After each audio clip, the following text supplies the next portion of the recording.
Unit 6 इसमें बताया गया है recognisation and derecognisation. Recognisation में बोलना क्या जाता है, बस इस वाले यूनिट में काफ़ी सारा चीज़ थ्योरी में एक्सप्लेन किया हुआ है, पर ट्रस्ट मी, एक बार रीडिंग करने से इट्स मोर देन एनफ। क्योंकि हर इंडेक्स में अपना बताया गया है कि कब इसको रिकॉग्नाइज़ करना है, कैसे रिकॉग्नाइज़ करना है, कैसे मेज़र करना है। अलग अलग इंडेक्स अलग अलग चीज़ बोल रहा है, पर ये ओवरव्यू देके सिर्फ चीज़ों को बता दे रहा है इस यूनिट में। ठीक है, तो रिकॉग्नाइजेशन का प्रोसेस क्या है, हम लोग यहाँ पर बताया क्या, रिकॉग्नाइजेशन डी रिकॉग्नाइजेशन। रिकॉग्नाइज कहाँ करना है, हमको फाइनेंशियल स्टेटमेंट में रिकॉग्नाइज करना है, यानी हमें को उसको पीएल में दिखाना है, मुझे जैसे बैलेंस शीट में दिखाना है, कहाँ दिखाना है वो बताता है कि कैसे दिखाना है। वही चीज़ इसमें कवर किया गया है। Recognisation is the process of capturing, ताकि इंक्लूड करो बैलेंस शीट में, पीएल में। अगर वो क्राइटेरिया मीट कर जाता है कि हाँ उसको रिकॉग्नाइज करना चाहिए, तो हम उसको रिकॉग्नाइज कर देंगे। एसेट दिखाएंगे, लाइबिलिटी दिखाएंगे, इक्विटी दिखाएंगे, जो भी हो उसमें दिखाएंगे। इस वर्ड को हम लोग बोलते हैं कैरिंग अमाउंट। ये जो वर्ड है कैरिंग अमाउंट, जिस वैल्यू पे हम उसको दिखाते हैं उसको हम लोग बोलेंगे carrying amount. Suppose plant and machinery आपने दिखाया है बैलेंस शीट में 5 लाख का है, ठीक है, तो हम लोग बोलेंगे 5 लाख इसका कैरिंग अमाउंट है। ये जो प्लांट एंड मशीनरी क्या कैरी कर रहा है अमाउंट, 5 लाख कैरिंग अमाउंट। ठीक है, इसमें ये बताया गया है। इसके अलावा एग्जाम्पल देख लेते हैं। The sale of good for cash result, अगर आप गुड बेच सेल कर रहे हो गुड्स को, ठीक है, बदले में कैश आ रहा है, तो क्या हो रहा है, गुड आप डी रिकॉग्नाइज करोगे, कैश रिकॉग्नाइज करोगे। बस वही चीज़ है रिकॉग्नाइजेशन और डी रिकॉग्नाइजेशन। एक और चीज़ बताया गया है, the simultaneously recognisation of income and related expenses is sometimes referred to as matching of cost with income. Cost income matching, आपको पता होगा, खर्चा किए तो फिर कुछ आया होगा तो कॉस्ट इनकम मैचिंग करना पड़ता है। अगर कुछ रिकॉग्नाइज कर रहे हो सामने वाला कुछ, तो अगर आप रिकॉग्नाइज कर रहे हो तो कुछ डी रिकॉग्नाइज कर रहे हो, या कुछ डी रिकॉग्नाइज कर रहे हो तो कुछ रिकॉग्नाइज कर रहे हो, तो जनरली मैचिंग कंसेप्ट बोलते हैं हम लोग उसको। Matching of cost with income, cost यानी खर्चा किया आपने और उसके बदले कुछ आया होगा, इनकम कुछ तो आपको गेन हुआ होगा, दोनों चीज़ को रिकॉर्ड करना चाहिए। Generally it may be noted that matching of cost with income is not an objective of conceptual framework under Ind AS. Ind AS में जो हम लोग ने कंसेप्चुअल फ्रेमवर्क पढ़ा है उसमें मैचिंग उसका ऑब्जेक्टिव नहीं है।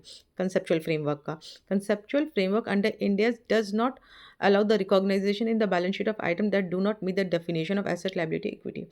एसेट जानते हो, लाइबिलिटी जानते हो, इक्विटी यानी एसेट लाइबिलिटी। बैलेंस शीट में आपको जो भी दिखता है ना, या तो वो एसेट होगा, या तो वो लाइबिलिटी होगा, या तो वो इक्विटी होगा। ठीक है, ये तीन ही पॉसिबल केसेस हो सकते हैं। इसमें बताया गया है कि इंडेस में, या कहूँ मैं कंसेप्चुअल फ्रेमवर्क में भी, दोनों में ही यही बताया गया कि कब उसको रिकॉग्नाइज करना है, कब डी रिकॉग्नाइज करना है।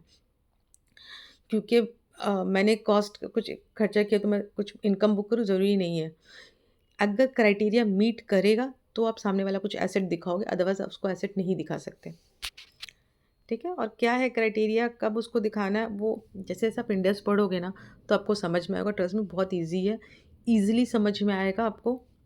ये थ्योरी सिर्फ दिया हुआ है, थोड़ा कंफ्यूजिंग लगेगा इनिशियली, बट एक बार रीडिंग कर लो, क्योंकि आगे चल के आपको बहुत अलग अलग चीज़ें देखने को मिलेंगी। कई चीज़ें रिपीट इतनी बार होंगी कि अपने आप ही आपको याद हो जाएगा। अच्छा, रिकॉग्नाइजेशन क्राइटेरिया कब, अगर वो याद है मैंने बताया था, रेलिवेंट, फेथफुल, फॉर सीएनएफ कटवी, फॉर सीएनएफ कटवी, फॉर यानी फेथफुल, आर रिप्रेजेंटेशन रेलिवेंट के लिए, एफ फेथफुल के लिए, आर रेलिवेंट के लिए। रेलिवेंट में पीसी था, यानी प्रिडिक्टिव वैल्यू या कन्फर्मेटरी वैल्यू हो, और फेथफुल रिप्रेजेंटेशन में क्या था, सीएनएफ। सीएनएफ क्या था, सी यानी कंप्लीट होना चाहिए, न्यूट्रल होना चाहिए, एरर फ्री होना चाहिए। कंप्लीट, न्यूट्रल मतलब बायस नहीं हो। क्यों, बायस होने से क्या हो जाएगा, अरे बायस होने से एरर हो जाएगा, इसीलिए कंप्लीट, न्यूट्रल और एरर फ्री होना चाहिए। तो ये जो बेसिक पॉइंट मैंने आपको बताया, ये आपको ध्यान में रखना है। इसके अलावा सिर्फ एक रीडिंग मार लीजिएगा, क्योंकि इससे ज़्यादा उसमें कुछ है नहीं। फॉर सीएनएफ कटवी जो मैंने आपको बताया, रेलिवेंस क्या होता है, एग्जाम्पल के तौर पे इसमें सब कुछ बताया गया है, समझाया गया है, ब्रॉड वे में रेदाविड से समझाया गया है। पर जब इंडेक्स पढ़ोगे ना तो डीप क्लियर अंडरस्टैंडिंग होगा, क्रिस्टल क्लियर अंडरस्टैंडिंग होगा चीज़ों का। एग्जिस्टेंस ऑफ अनसर्टेनिटी, अनसर्टेनिटी कई बार होता है, तुम लोग एसेट को रिकॉग्नाइज नहीं कर सकते। जैसे कि कोर्ट में केस चल रहा है, आपका एसेट है, आप मानते हो, बट अभी केस चल रहा है, तो जब तक आप केस जीतोगे नहीं, आपको एसेट कहाँ से मिलेगा, आप कैसे दिखाओगे? तो ये सब चीज़ें इशू हो जाती है। ऐसे बहुत सारे इशू होते हैं कि आप रिकॉग्नाइज नहीं कर पाते एसेट या लाइबिलिटी। सबसे बेस्ट वे है नोट्स में दिखा दो, और इंडिया जो बोलता है उस हिसाब से उसका ट्रीटमेंट दे दो। लो प्रोबेबिलिटी ऑफ इनफ्लो आउटफ्लो, अगर लो प्रोबेबिलिटी है इनफ्लो आउटफ्लो ऑफ इकोनॉमिक जो भी रिसोर्सेज है, तब क्या करें, दिखाए कि नहीं दिखाए, depend, case to case depend करेगा। ठीक है, तो मैं इस पे नहीं जा रही हूँ ज़्यादा, क्योंकि वो एग्जांपल में वही दिया हुआ है। इफ़ एन एसेट एक्वायर्ड और लायबिलिटी इनकर्ड हो रहा है और चीज़ें एक्सचेंज हो रही है, तो आपने कुछ कॉस्ट पे किया है तो आप रिकॉग्नाइज कर पा रहे हो। पर अगर एक्सचेंज नहीं हुआ है, किसी और तरह का ट्रांजैक्शन हो रहा है, तब दिक्कत होता है। वही चीज़ें बताई गई है। फेथफुल रिप्रेजेंटेशन क्या होता है? फाइनेंशियल स्टेटमेंट में आपको पता है कि हमें कई बार जो है एस्टिमेट करना पड़ता है चीज़ों को। Range of possible outcome is exceptionally wide. कई बार क्या होता है, एस्टिमेट करते हो, अनसर्टेनिटी रहता है। अब अनसर्टेनिटी की वजह से किस अमाउंट पे रिकॉर्ड करें, ये दिक्कत होता है। हमें फेथफुल रिप्रेजेंटेशन को ध्यान में रखना है कि कंप्लीट हो, न्यूट्रल हो और फ्री फ्रॉम एरर हो। इन चीज़ों को हम लोग को ध्यान में रखना है। एरर,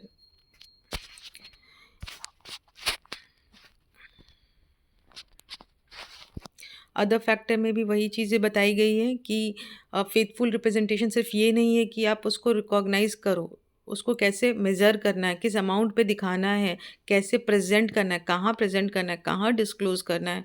इन सारी चीज़ों का मतलब होता है फेथफुल रिप्रेजेंटेशन। उसको एक्सप्लेन किया हुआ है नीचे में। अदर फैक्टर वही चीज़ें हैं रिपीटेडली।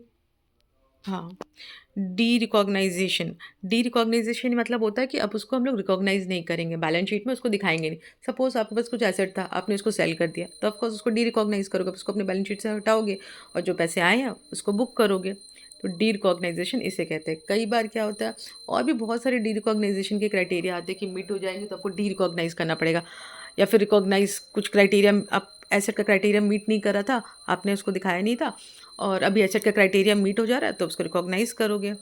डी रिकॉग्नाइज, एसेट का क्राइटेरिया मीट नहीं कर रहा तो उसको डी रिकॉग्नाइज कर दो। ये एसेट के लिए भी हो सकता है, लाइबिलिटी के लिए भी हो सकता है। मैंने कहा ना, जैसे आप इंडेक्स करोगे तब वो ज़्यादा क्लियर समझ में आएगा। एक बार जस्ट रीडिंग करने से काफ़ी है ये वाला। If the entity has apparently transferred an asset but retain exposure, कुछ ट्रांसफ़र कर दिया है एंटिटी ने और अभी भी उसके पास मतलब उसको एक्सपोजर है कि कुछ होगा तो उसको पैसे देने पड़ेंगे। जैसे कि कई बार क्या होता है ना, आपने सुना होगा रिकोर्स ट्रांजैक्शन, जिसमें सामने वाला नहीं किया तो मुझे पेमेंट करना पड़ेगा। तो अगर ऐसा कुछ है तो मैं उसको पूरी तरह से डी रिकॉग्नाइज नहीं कर सकती, क्योंकि मेरे पास अभी भी लाइबिलिटी है। तो रिकॉग्नाइज और डी रिकॉग्नाइज यही चीज़ों पे कवर करता है।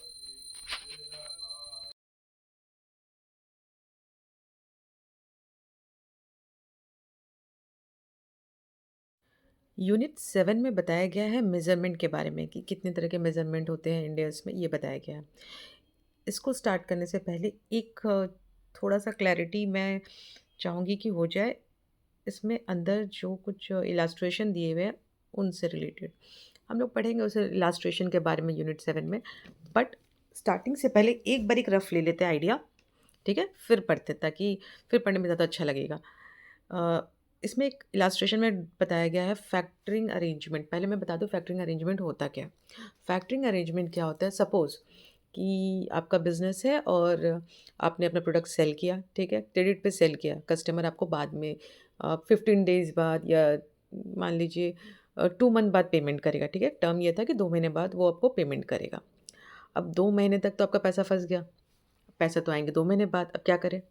तो बहुत लोग क्या करते हैं, फैक्टरिंग अरेंजमेंट में जाते हैं। उसमें क्या होता है कि कुछ पार्टीज़ होते हैं जो रेडी होते हैं, बैंक्स सर्टेन पार्टीज़ होते हैं जो रेडी होते हैं कि ठीक है, अ, आप बोलते हो कि देखो मेरा कस्टमर तो मेरे को 2 महीने बाद देगा, एक काम करो आप 2 महीने बाद मेरे कस्टमर से कलेक्ट कर लेना, अभी मेरे को आप पैसे दे दो, जितना मुझे मिलने वाले, कुछ अपना कमीशन काट लीजिए और फिर काट के मुझे दे दीजिए, मुझे अभी पैसे की ज़रूरत है।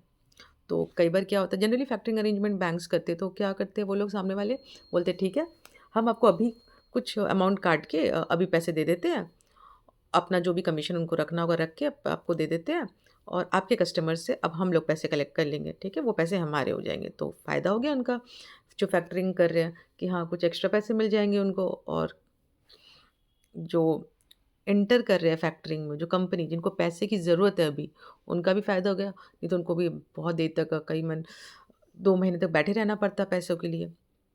तो ये होता है फैक्टरिंग अरेंजमेंट, ठीक है?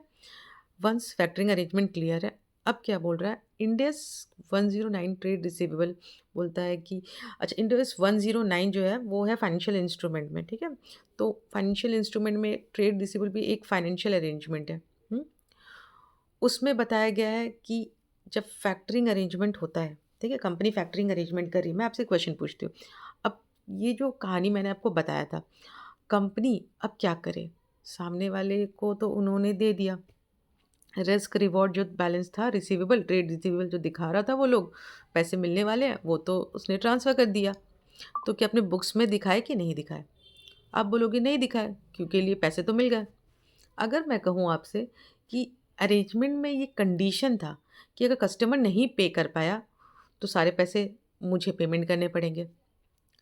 तब मैं क्या हटाऊँ कि नहीं हटाऊँ? तब एक क्वेश्चन आ जाता है, डिलेमा आ जाता है कि अरे! अब हटाए कि नहीं हटाए? क्योंकि पूरी तरीके से मैंने अपना रिस्क रिवॉर्ड ट्रांसफ़र तो नहीं किया। जो रिस्क था कि मुझे मिलेगा कि नहीं, जो रिवॉर्ड था कि जो पैसे मिलने वाले थे, पूरी तरीके से ट्रांसफ़र नहीं हुआ, क्योंकि कंडीशन है अगर कस्टमर नहीं दिया तो मुझे देने पड़ जाएँगे। इसको बोलते हैं रिकोर्स बेसिस। रिकोर्स बेसिस पे मैंने ट्रांसफ़र किया। अगर मैंने नॉन रिकोर्स बेसिस पे ट्रांसफ़र किया होता, तो भई सामने वाला दे, नहीं दे मुझे मतलब नहीं, मेरा हो गया काम, ठीक है? वो होता है कंडीशन कि मैं रिस्क नहीं ले रहा हूँ। वैसे भी अरेंजमेंट होता है। और रिकोर्स में क्या होता है अरेंजमेंट में कि आप रिस्पॉन्सिबिलिटी लेते हो कि सामने वाला नहीं देगा, तो मैं दे दूँगा आपको, जो भी फैक्टरिंग करने के लिए मान गए, ठीक है? तो ये होता है कहानी। तो क्या बोलता है इंड एस 109 और क्या बोलता है conceptual framework? Friend, end S 109 एक ब्रॉड है, बहुत सारी चीज़ें कवर्ड है उसमें। उसमें काफ़ी दिन लग जाएँगे उसको समझाने में, क्योंकि उसमें बहुत सारे पॉइंट्स हैं। ईज़ी है बट बहुत सारे पॉइंट है, इसीलिए थोड़ा टाइम कंज्यूमिंग है, ठीक है? तो क्या लिखा है उसमें, उसको कवर करते हैं। अब इस कंडीशन में मैं क्या करूँ?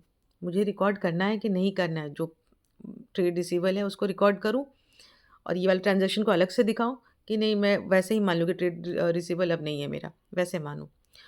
तो कहा गया है कि फैक्टरिंग अरेंजमेंट जब होता है, तो डिपेंड करता है वो रिकोर्स है कि नॉन रिकोर्स। अगर आपका रिकोर्स वाला है, यानी आपको देना पड़ेगा, तब आप तो नहीं हटा सकते।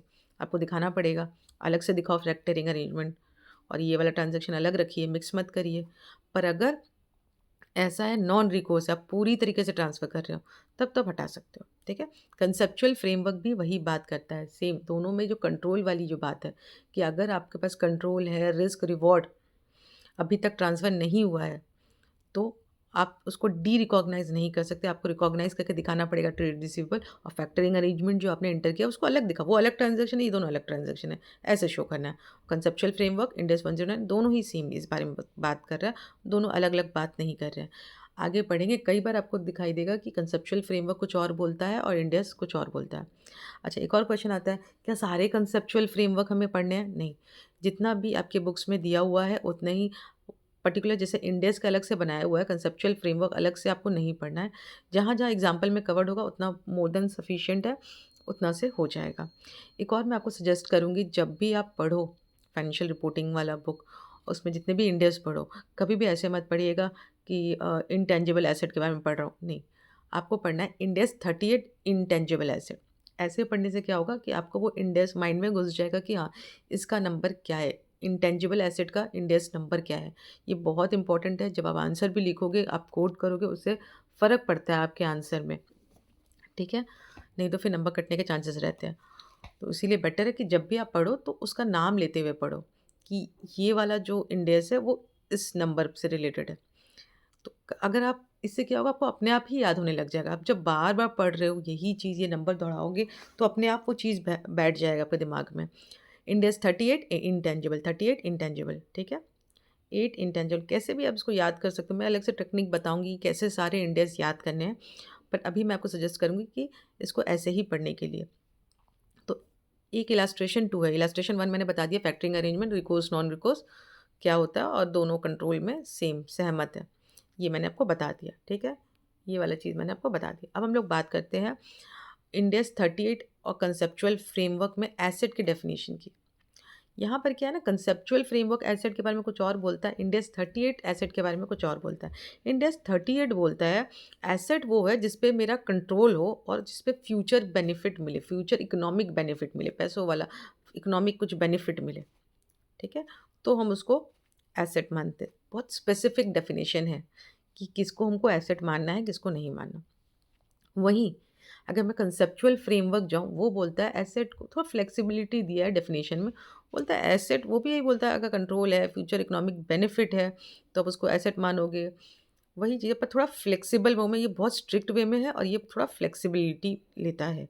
आप देखोगे कि कॉस्ट बेनिफिट है कि नहीं, वो सब ध्यान में रख के फिर रिकॉग्नाइज़ करते हो। एक सबसे इम्पोर्टेंट पॉइंट जो है दोनों के डिफरेंस में, वो है कब रिकॉग्नाइज़ करें। इंडेस 38 बोलता है अगर प्रोबेबल है, ठीक है? कि हाँ, लगता है कि मिलेगा, मेरे को उससे बेनिफिट मिलेगा और उसको मैं मेज़र कर सकता हूँ, कॉस्ट को मेज़र कर किया जा सकता है, तो आप उसको एसेट को रिकॉर्ड रिकॉर्ड कर सकते हो। क्योंकि अगर मेज़र ही नहीं कर पा रहे हो एसेट को, तो क्या रिकॉर्ड करोगे? तो अगर आप मेज़र कर सकते हो और पता है कि फ़ायदा मिलेगा भई उससे, तभी रिकॉग्नाइज़ करो। कोई फ़ायदा ही नहीं मिलेगा तो फिर क्या फ़ायदा है आपका रिकॉर्ड करके उसको एसेट? आपका एसेट है मतलब उससे आपको फ़ायदा मिलेगा, ठीक है? वही कंसेप्चुअल फ्रेमवर्क बोलता है पोटेंशियल, भले आपको फ़ायदा मिले नहीं मिले, उसमें पोटेंशियल है, एबिलिटी है कि हाँ, वो उससे कुछ बेनिफिट लिया जा सकता है, ठीक है? तो पोटेंशियल जब बोलते हैं तो ये बहुत ब्रॉड हो जाता है, बहुत फ्लेक्सिबल हो जाता है कि पोटेंशियल, भले मेरे कंपनी पे कुछ रिस्ट्रिक्शन है कि मैं इसे इस तरह से यूज़ नहीं कर सकती, तो मुझे तो बेनिफिट नहीं मिलेगा, पर उस एसेट में पोटेंशियल है बेनिफिट देने का, तो वो एसेट है। तो कंसेप्चुअल फ्रेमवर्क थोड़ा ब्रॉड वे में डिफ़ाइन करता है और ये बहुत नैरो वे में डिफ़ाइन करता है। एक चीज़ याद रखिएगा, जो रिकॉग्नाइजेशन क्राइटेरिया है कि प्रोबेबल होना चाहिए कि फ्यूचर इकोनॉमिक बेनिफिट होगा और उसको मेज़र कर पा रहे हो, तभी रिकॉर्ड करना है। ये वाला चीज़ ना बार-बार आप देखोगे रिपीट होगा। जब आप प्लांट प्रॉपर्टी इक्विपमेंट पढ़ोगे तब पर भी पता चलेगा ये चीज़ रिपीट होगा। तो ये मैंने आपको बताया डिफरेंस इंडेस 38 और कंसेप्चुअल फ्रेमवर्क में एसेट से रिलेटेड, एसेट को डेफिनिशन से रिलेटेड। अब इलस्ट्रेशन 3 में बताती हूँ जिसमें बताया गया फेयर वैल्यू मॉडल। मैं आपको बाद में बताऊँगी कि हाँ, कि कितने तरीके से मेज़र क किया जा सकता है एक एसेट या लायबिलिटी को, ठीक है? तो उसमें एक है फेयर वैल्यू यानी आज मैं बेचने जाऊँ, तो मुझे क्या वैल्यू मिलेगा? इसको एग्ज़िट वैल्यू भी बोलते हैं, निकलने का वैल्यू। अपने एसेट को बेचोगे तो क्या वैल्यू पे बिकेगा? फेयर वैल्यू, ठीक है? तो फेयर वैल्यू मॉडल बोलता है वैसे। इंड एस 113 डील करता है फेयर वैल्यू पे।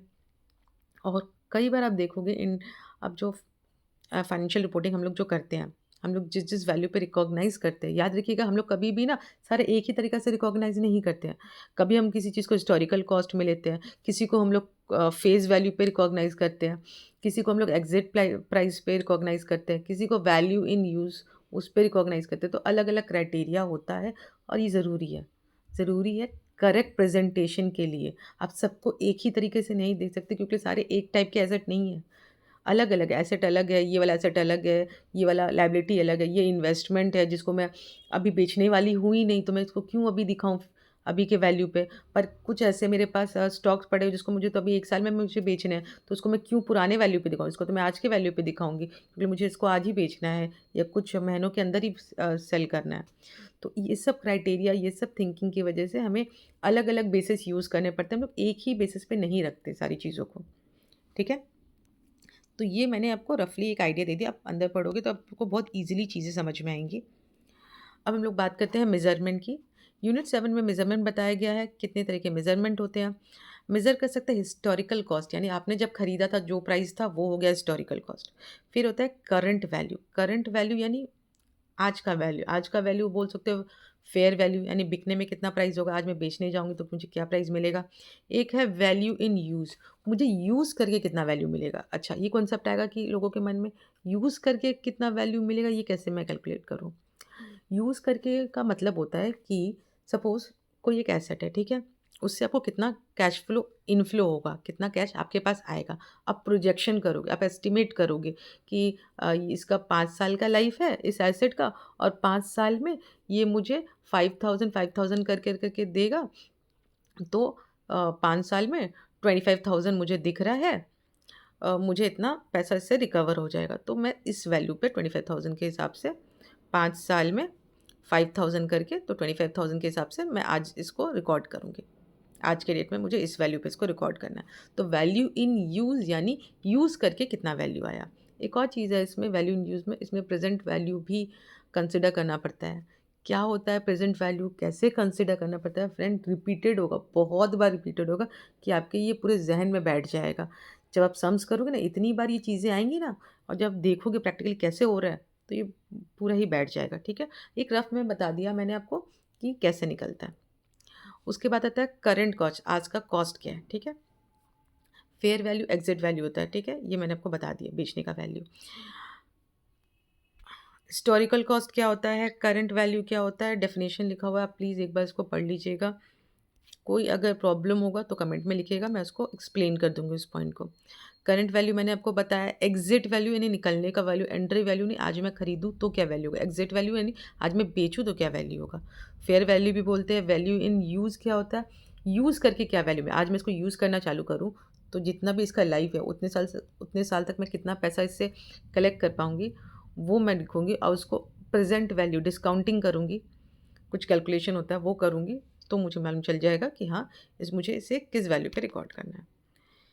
तो ये हो गया आपका हिस्टोरिकल करंट कॉस्ट, मैंने बता दिया। Information provided by particular measurement basis, asset को वही हिस्टोरिकल कॉस्ट पे मेज़र कर सकते हो, करंट कॉस्ट पे। Fair value market participant assumption कि कितना बिकेगा, वैल्यू इन यूज़ करके कितना वैल्यू होगा, उस वैल्यू पे रिकॉर्डिंग, ये सब वही सब है और डिटेल में उसको बताया गया है। अब प्लीज़ इसको रीड कर लीजिएगा एक बार, जो ज़्यादा इंपॉर्टेंट नहीं है, बस एक बार रीड करने से more than enough. Factor to be considered when selecting a measurement basis, क्या फैक्टर मैं कंसिडर करूँ कोई भी मेजरमेंट सेलेक्ट करने के लिए, कि मुझे हिस्टोरिकल कॉस्ट रखना है, कि मुझे फेयर वैल्यू रखना है, कि वैल्यू इन यूज़ रखना है, क्या कंसिडर करना पड़ता है? तो relevance of fair faithful representation, मैंने पहले भी बहुत बार बताया, मैं वापस बता रही हूँ ताकि आपके दिमाग में ये बैठ जाए। फॉर CNE कट वी, ठीक है? फॉर फेथफुल रिप्रेजेंटेशन, आर के लिए मैं बताऊँगी रेलिवेंस, रेलिवेंस में याद है PC की ये जो है प्रिडिक्टिव वैल्यू हो, कन्फर्मेटरी वैल्यू हो, PC आ गया। और फेथफुल रिप्रेजेंटेशन उसके लिए था CNE, सी यानी कंप्लीट न्यूट्रल, न्यूट्रल मतलब बायस नहीं, बायस होने से क्या हो जाएगा एरर, ठीक है? Complete neutral error, error free रहना चाहिए, कंप्लीट होना चाहिए, न्यूट्रल होना चाहिए फाइनेंशियल स्टेटमेंट, ये ध्यान में रख के बनाना है, ठीक है? और इन्हेंस करना है, आप चाहते हो कि और भी बेहतर बने क्वालिटेटिवली मेरा फाइनेंशियल स्टेटमेंट, तो उसमें हम लोग कटवी लगाते हैं। कटवी यानी कंपेरेबल, ऐसे बनाओ कि कंपेरेबल हो, ऐसे बनाओ बनाओ कि वो अंडरस्टैंडेबल हो, ऐसे बनाओ कि टाइमलीनेस हो, टाइमली इन्फॉर्मेशन इनकॉर्पोरेट हो।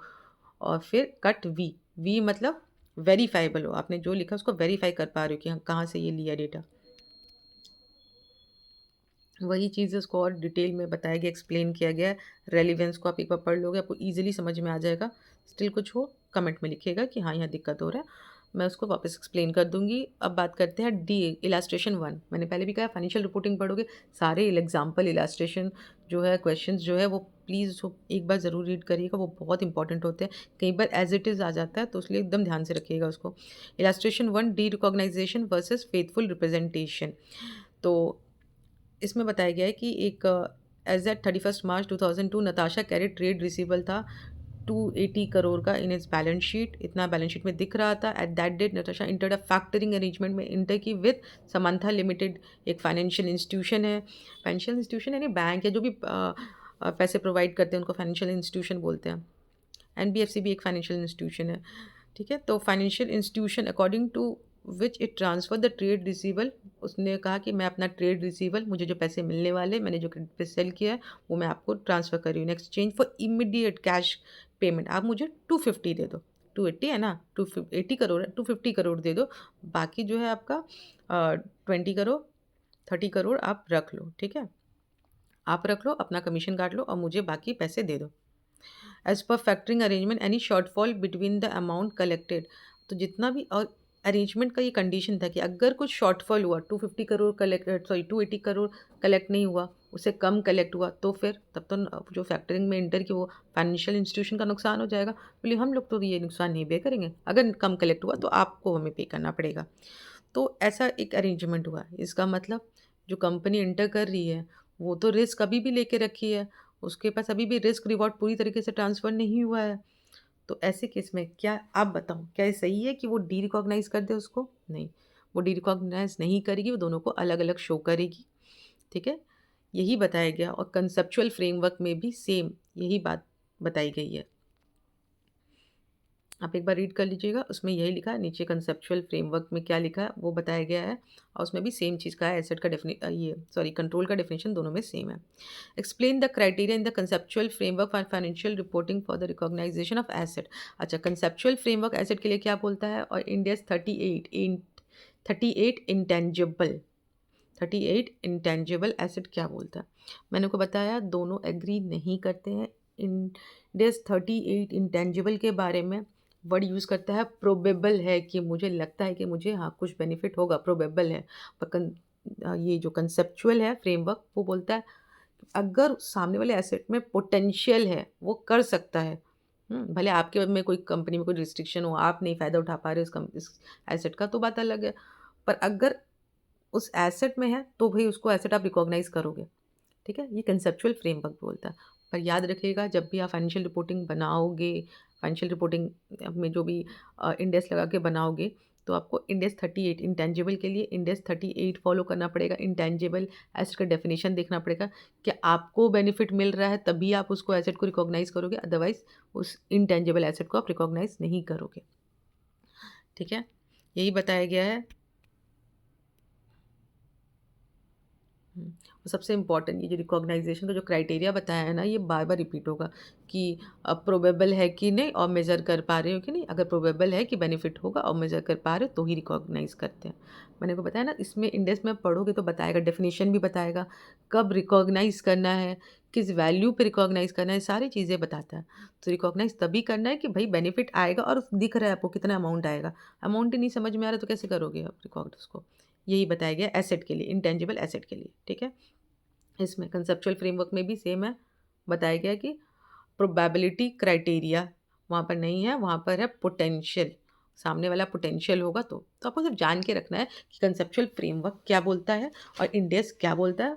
अप्लाई आपको इंडेक्स ही करना है क्योंकि आप इंडेक्स के हिसाब से बना रहे हो। इंडेक्स साइलेंट होता है तब, या इंडेक्स नहीं होता उस टॉपिक पे, तब आप जाके कंसेप्चुअल फ्रेमवर्क खोलोगे और देखोगे, ठीक है?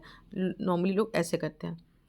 अब बात करते हैं इलास्ट्रेशन 3 की, जहाँ बताया गया है कि director of Hind limited any are particular about the usefulness of financial statement. They have opined that although Ind AS implement a fair value model, Indians are falling in reflecting the usefulness of financial statement as they do not reflect the financial value. India सब जितना भी लगा लो, financial value of the entity नहीं होता। तभी आप देखोगे जब कोई एंटिटी दूसरे एंटिटी को एक्वायर करती है तो ड्यू डिलिजेंस करवाती है। क्यों करवाती है? वो डायरेक्ट फाइनेंशियल स्टेटमेंट क्यों नहीं देख लेती? क्योंकि इंडेक्स से बनाया है तो फेयर वैल्यू पे होगा सारा चीज़। इंडेक्स में सारी चीज़ें फेयर वैल्यू पे नहीं होती है। अलग-अलग बेसिस पे अलग-अलग चीज़ों को अलग-अलग तरीके से किया जाता है। किसी को हम लोग पुराने कॉस्ट पे, किसी को नए कॉस्ट पे, सबका अलग-अलग रूल है। ठीक है? तो कभी भी fair financial value of entity नहीं दिखाता उसका फाइनेंशियल स्टेटमेंट। तो फाइनेंशियल स्टेटमेंट सिर्फ इसीलिए बनाया जाता है कि अगर कोई इन्वेस्टर है, कोई लेंडर है, तो वो जनरल पर्पस के लिए हो रहा है। तो जनरली जो जो पर्पस पे यूज़ कब आता है, मुझे इन्वेस्ट करना है कि नहीं, मुझे उसे लोन देना है कि नहीं, ये सब जो नॉर्मल पर्पस होते हैं उसके हिसाब से बनाया जाता है। यही लिखा गया है। और एक और मैं बता दूं कि यहाँ पर वही बताया गया है कि पीपीई में, प्रॉपर्टी प्लांट एंड इक्विपमेंट में देखेंगे एक वैल्यूएशन का तरीका है। हुँ, अगर आप देखोगे इन्वेस्टमेंट प्रॉपर्टी में तो उसमें याद रखिएगा इन्वेस्टमेंट प्रॉपर्टी को हम लोग कॉस्ट पे दिखाते हैं। तो फेयर वैल्यू का क्या यूज़ है? फेयर वैल्यू सिर्फ डिस्क्लोजर पर्पज़ के लिए यूज़ करते हैं। क्यों? आप कोई प्रॉपर्टी पे इन्वेस्ट कर रहे हो, ठीक है? आप उस प्रॉपर्टी पे इन्वेस्ट क्यों कर रहे हो? आप उसको लॉन्ग टर्म तक रखना है। इन्वेस्टमेंट मतलब क्या? उसको लॉन्ग टर्म तक के लिए आपको रखना है। अभी नहीं बेचने वाले हो आप, ठीक है? वैसी मैं नॉन करंट इन्वेस्टमेंट की बात कर रही हूँ। करंट इन्वेस्टमेंट मतलब जिसको आप अभी लिक्विडेट कर दोगे उसकी बात नहीं कर रही हूँ। मैं लॉन्ग टर्म अगर आपने कुछ इन्वेस्टमेंट करके रखा है, तो उसका वैल्यू हो सकता है थोड़े टाइम के लिए टेम्परेरी चेंज हुआ हो, ठीक है? तो आप उसको दिखाओगे उसी हिस्टोरिकल कॉस्ट पे ही, क्योंकि लिए आप उसको लॉन्ग टर्म के लिए रख रहे हो। उसको अभी नहीं बेचने वाले हो आप, बहुत टाइम बाद, तो फिर वापस ठीक हो जाएगा, रिकवर हो जाएगा। इस एक्सपेक्टेशन में हम लोग चेंज नहीं करते हैं। यही सब बताया गया है कि इंटेंजिबल क्या, जब हम लोग पढ़ेंगे ना इंडिया 16, 38, 40, उसमें डिटेल में यही सब चीज़ों को कवर करेंगे। 109 मैंने पहले भी बताया कि 109 बहुत ब्रॉड है, बहुत सारी चीज़ें हैं उसमें कवर्ड, टाइम लगेगा उसको समझने में, बट ईजी है, डोंट वरी, बहुत ईजी है। सिर्फ एक बार पढ़ लें इनसे हो जाएगा। इन्हेंसिंग क्वालिटेटिव कैरेक्टरिस्टिक, मैंने बताया ना फाइनेंशियल स्टेटमेंट का क्वालिटेटिव कैरेक्टरिस्टिक को बेहतर करने, क्वालिटी अच्छा करने के लिए कटवी लगाते हैं हम लोग। कटवी यानी comparable, understandable, verifiable, timeliness. Factor specific to initial measurement, जब भी हम लोग इनिशियली मेजर करते हैं या तो हम लोग मार्केट टर्म्स में कर सकते हैं उसको, यानी मार्केट के हिसाब से, कभी कभी ऑफ मार्केट भी करते हैं। क्या होता है ये ऑफ मार्केट? सपोज आप किसी को लोन दे रहे हो, ठीक है, तो मार्केट के हिसाब से लोन दोगे। पर कई बार क्या होता है, वो आपका रिलेटिव होता है या कोई कनेक्शन होता है, आपका एम्प्लॉई है, तो आप उसको डिस्काउंटेड वे में यानी कम रेट पे आप उसको देते हो लोन, ऐसा होता है। तब किस वैल्यू पे रिकॉर्ड करें हम लोग? ऑफ मार्केट यानी मार्केट के टर्म्स में नहीं हो रहा, कोई रिलेशन की वजह से जनरली हो जाता है, कोई रिलेटेड पार्टी है या कोई भी और भी कोई वजह से दे रहा है, एन एसेट में भी granted to entity free of charge, भी गवर्नमेंट फ्री में दे रहा है, तो ये ऑफ मार्केट टर्म्स में हो रहा है, तो उसका रिकॉर्डिंग कैसे करना है? इंडिया स्पेसिफिकली बता देगा कि अलग अलग केसेस में कैसे कैसे करना है। एक एग्जाम्पल 9 दिया हुआ है, if a parent provide an interest free loan to subsidiary, मैं पेरेंट हूँ, पेरेंट कंपनी हूँ, मेरी एक सब्सिडरी है, मैं उसको लोन दे रही हूँ, ऑफकोर्स मैं उसके कम रेट पे दूंगी या इंटरेस्ट फ्री दे रही हूँ, उसको लोन दे रही हूँ, तो इसको बोलेंगे मैं ऑफ मार्केट ट्रांजेक्शन कर रही हूँ। ठीक है, अब इसको कैसे रिकॉर्ड करना है? The loan in parent book, मैं अपने बुक में क्या दिखाऊँ? Should be initially measured eight fair value, मैं उसको फेयर वैल्यू पे दिखाऊंगी, और जो डिफरेंस आएगा, क्योंकि मैंने तो उसको कम में दिया पर फेयर वैल्यू तो कुछ और ज़्यादा है, तो जो डिफरेंस आएगा शुड बी अकाउंटेड, उसको प्रॉपर्ली अकाउंट करना पड़ेगा। जनरली कहाँ अकाउंटेड होगा वो? In the example given above the difference shall be accounted for equity contribution मानेंगे और classified as investment in the book of parent, parent उसको इन्वेस्टमेंट में दिखाएगा, इक्विटी कंट्रीब्यूशन बोल के दिखाएगा। ठीक है, ये क्या होगा, कैसे दिखाएगा? जब हम लोग करने बैठेंगे सम्स, पर्टिकुलर इंडेक्स वाला, इंडेक्स 109 में स्पेसिफिकली मैं कहूँगी, उसमें और डिटेल में दिया हुआ है, उसी में ये सारी चीज़ें अच्छे से एक्सप्लेन की हुई हैं। अच्छा, more than one basis of measurement, मैंने आपको बताया इंडेक्स फॉलो जो लोग करते हैं वो एक ही बेसिस नहीं करते, अलग अलग बेसिस, किसी को अलग बेसिस पे, किसी को अलग बेसिस, क्योंकि उसका उसको होल्ड करने का रीज़न अलग है, इसको होल्ड करने का रीज़न अलग है, ये मेरे पास आया अलग तरीके से, तो बहुत सारे रीज़न की वजह से हम लोग अलग अलग करते हैं इसको। यही बताया गया है। इलास्ट्रेशन 10 बोल रहा है an entity may choose to measure interest free, sorry, interest bearing financial asset at fair value, कोई एसेट है जिसमें इंटरेस्ट लगा हुआ है, उसको मैं फेयर वैल्यू पे रिकॉर्ड कर सकती हूँ through OCI। In this case the total fair value change is separated and classified so that, अच्छा, कई बार क्या होता है ना, इंटरेस्ट एक फाइनेंशियल एसेट है, ठीक है, उसमें इंटरेस्ट लगता है, एंटिटी क्या करती है कुछ केसेस में, इंटरेस्ट को जो है ना, इंटरेस्ट कंपोनेंट जो है उसको मैं दिखा रही हूँ पीएल में, और जो उस एसेट का जो चेंज हुआ है ना फेयर वैल्यू, उसको मैं दिखा रही हूँ अलग से। मैं सबको पीएल में नहीं दिखा रही हूँ, चीज़ें कॉम्प्लेक्स हो जाएंगी, कंफ्यूजिंग हो जाएगा, इसलिए मैं नहीं, मैंने बोला नहीं, उसको OCI, क्योंकि फेयर वैल्यू चेंज होता रहता है, इसको मैं OCI में दिखा, जब भी फेयर वैल्यू चेंज होगा मैं उसको OCI में दिखाऊंगी। जब मैं इंटरेस्ट लग रहा है, इंटरेस्ट तो जनरली पीएल में आता है हर केस में, आपको पता ही है इंटरेस्ट हम लोग पीएल में डालते हैं। ठीक है, OCI क्या होता है? अदर कॉम्प्रिहेंसिव इनकम, पीएल बनने के बाद बनाया जाता है OCI, उसके नीचे में OCI बनता है, उसमें हम लोग कुछ चेंजेस डालते हैं। कब कब डालते हैं, क्या क्या डालते हैं? प्लान प्रॉपर्टी में भी होता है, चेंजेस डालते हैं, और कई बार और भी कई तरह के इम्पेयरमेंट होते हैं एसेट के, तब भी जाता है कई बार। तो कब जानता है ये, इंडेक्स करते करते करते करते समझ में आएगा, रटना नहीं पड़ेगा, आप सम्स करते रहोगे ना, अपने दिमाग में बैठता जाएगा, और मैं कई बार चीज़ों को इतनी बार रिपीट कर दूंगी, ट्रस्ट में आपके दिमाग में बैठेगा ही बैठेगा वो चीज़। तो टेंशन नहीं है कि कहाँ कहाँ कब पीएल में डालना है, कब OCI में बहुत लिमिटेड चीज़ें आएंगी, पीएल में तो आप लोग हमेशा से बना रहे हो तो आपको आइडिया पीएल में क्या क्या आता है। ठीक है, OCI में कुछ लिमिटेड ही चीज़ें आएंगी और बता देगा कि हाँ ये वाला मैटर को हमको OCI में दिखाना है, तो टेंशन नहीं है। मेजरमेंट ऑफ इक्विटी, इक्विटी क्या होता है? मैंने आपको बताया था बैलेंस शीट में क्या दिखाई देगा, एसेट दिखाई देगा, लाइबिलिटी दिखाई देगा, और जो लाइबिलिटी के ऊपर बच जाता है वो इक्विटी दिखाई देता है। इक्विटी मतलब रेसिडुअल इंटरेस्ट, इक्विटी का नाम बोलते ही सबसे पहले ध्यान में आता है रेसिडुअल इंटरेस्ट, बचा कुचा इंटरेस्ट।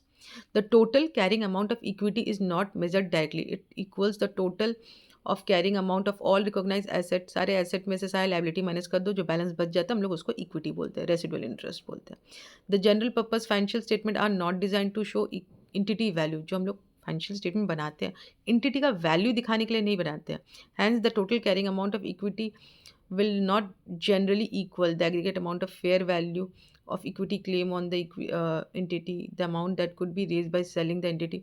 तो जो फाइनेंशियल स्टेटमेंट देख के आप वो नहीं बता सकते कि एंटिटी का वैल्यू क्या है, एंटिटी कितना बिकेगा, नहीं, उसके लिए अलग से ड्यू डिलिजेंस करवाया जाता है, अलग तरीका है उसका करने का, उन चीज़ों को हम लोग मिक्स नहीं करते। Although total equity is not measured directly, it may be appropriate to measure directly the carrying amount of some individual classes of equity and some component of equity. Nevertheless, because total equity is measured as a residual, at least one class of equity cannot be measured directly. Similarly, at least one component of equity cannot be measured directly. The total carrying amount of the individual class of equity or component of equity is normally positive but can be negative in some circumstances. Similarly, total equity is generally positive, but it can be negative depending on which class, which asset and liability are recognized and how they are measured. Asset liability कैसे measured होता है उस पर depend करता है कि आपका equity portion क्या दिखाई देगा।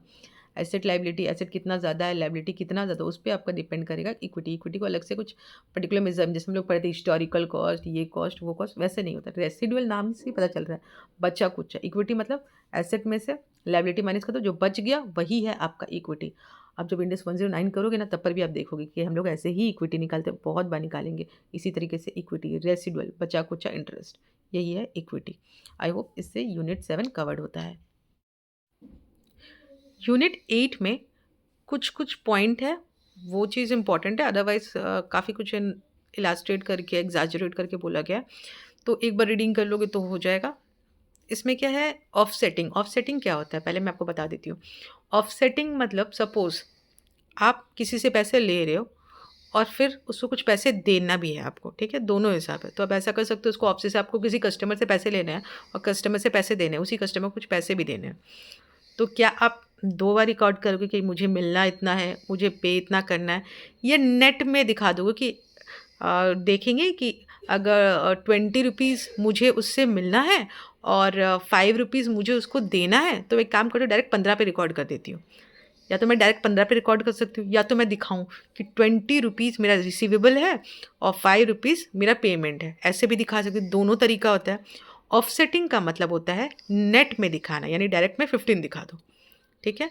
अब क्या हम लोग ऑफसेट कर सकते हैं? इंडेस में हर बार आप ऑफसेट नहीं कर सकते, ठीक है। अगर इंडेस पर्टिकुलर अलाउ करता है, उस मैटर पे लिखा हुआ रहेगा कहाँ पर, रेवेन्यू चैप्टर जब आप पढ़ोगे, इसमें रेवेन्यू वाला जो इंडेस पढ़ोगे, तब सब क्लियरली समझ में आएगा कि कब हम लोग ऑफसेट कर सकते हैं, कब नहीं। जनरली ये ध्यान में रखना है, अगर लीगली परमिजिबल है, इंडेस आपको अलाउ करता है, तो आप ऑफसेट करेंगे। साथ में इंटेंशन भी होना चाहिए मैनेजमेंट का कि हाँ मुझे ऑफसेट करना है, मुझे नेट में उसको पेमेंट करना है, इतना रिसीव करना है, इतना पेमेंट करना है मेरे को, उसको दोनों चीज़ है, उसका इंटेंशन रिसीव पेमेंट का, तो यानी 2 आपको लाइन लिखना पड़ेगा, लीगली परमिजिबल इंडेस अलाउ करता है, और दूसरा आप लिखोगे इंटेंशन ऑफ मैनेजमेंट, ऐसा है। तो रेवेन्यू चैप्टर में ये क्वेश्चन आएगा, ठीक है। तो एक बार मैंने आपको इसका एक ऊपर ऊपर से बता दी, रेवेन्यू में और डीप में इसको समझेंगे हम लोग। इसके अलावा पीएल और बैलेंस शीट के फॉर्मेट में मैं आपको बताना चाहती हूँ कि जैसा आप देख रहे हो, बैलेंस शीट का जो फॉर्मेट रहता है ये इस तरह से रहता है, पहले एसेट दिया हुआ रहेगा, फिर उसके बाद लायबिलिटी दिया हुआ रहेगा। इस फॉर्मेट में हम लोग जो बचपन में सीखते थे टी फॉर्मेट, उसमें नहीं रहता बैलेंस शीट। एक्चुअल में टी फॉर्मेट में नहीं रहता कि एक साइड में आप एसेट दिखा रहे हो, एक साइड में लायबिलिटी दिखा रहे हो, वैसे नहीं होता प्रैक्टिकली। अब क्या हो गया है कि हमें इसी फॉर्मेट में देना पड़ता है, ठीक है। इसका पर्टिकुलर फॉर्मेट है, मैं आपको बाद में दिखाऊंगी इसके बारे में कि कैसा होता है बैलेंस शीट का फॉर्मेट। पीएल का फॉर्मेट कैसा होता है इसका भी मैं दिखाऊंगी, ये भी सिमिलर वे में होता है। आपका पहले रेवेन्यू बताएगा, फिर उसके नीचे में दिखाएगा क्या क्या एक्सपेंसेस है, फिर नेट प्रॉफिट आता है, नेट प्रॉफिट के बाद ओसीआई का स्टेटमेंट आता है, और इस तरह से प्रेजेंट किया जाता है, जिसमें एक साइड में करंट ईयर का डेटा दिया हुआ रहता है, उसके ठीक सामने में प्रीवियस ईयर का जो भी अमाउंट था उस साल प्रीवियस ईयर में वो दिया हुआ रहता है। इंड AS 105 का भी रेफरेंस है इस यूनिट में और उसमें बताया गया है non current asset held for sale and discontinued operation. End AS 105 है, हम लोग पढ़ेंगे आगे, देरी है अभी, बट उससे रिलेटेड एक पॉइंट सिर्फ यहाँ पर डिस्कस किया हुआ था कि अगर नॉन करंट एसेट क्या, जिसको हम लोग साल भर के लिए यूज़ करते हैं, इस साल हो जाएगा 12 मंथ जो ट्रेडिंग पीरियड रहता है, तो ऑपरेटिंग साइकिल जिसको बोलते हैं, उस पीरियड में यूज़ हो जाता है, उसको करंट बोलते हैं। नॉन करंट यानी लॉन्ग टर्म के लिए, जो लॉन्ग टर्म का जो एसेट है। तो अगर कोई नॉन करंट एसेट यानी लॉन्ग टर्म का एसेट है, उसको हम लोग बेचने वाले हैं। लॉन्ग टर्म एसेट को जनरली हम लोग अभी तो सेल करने वाले होते नहीं है, बट अगर कोई ऐसा लॉन्ग टर्म का एसेट है और उसको हम लोग को अब बेचना पड़ रहा है और वो डेफिनेशन मीट हो रहा है, तो फिर उसको कैसे दिखाना है वो बताता है Ind AS 105, non current asset held for sale and discontinued operation. Held for sale का मतलब होता है held for sale for immediate sale, यानी अभी के अभी सेल हो, ये नहीं कि अभी इसमें मुझे काम कराना है फिर सेल करना है, नहीं, इमीडिएट सेल के लिए अवेलेबल है।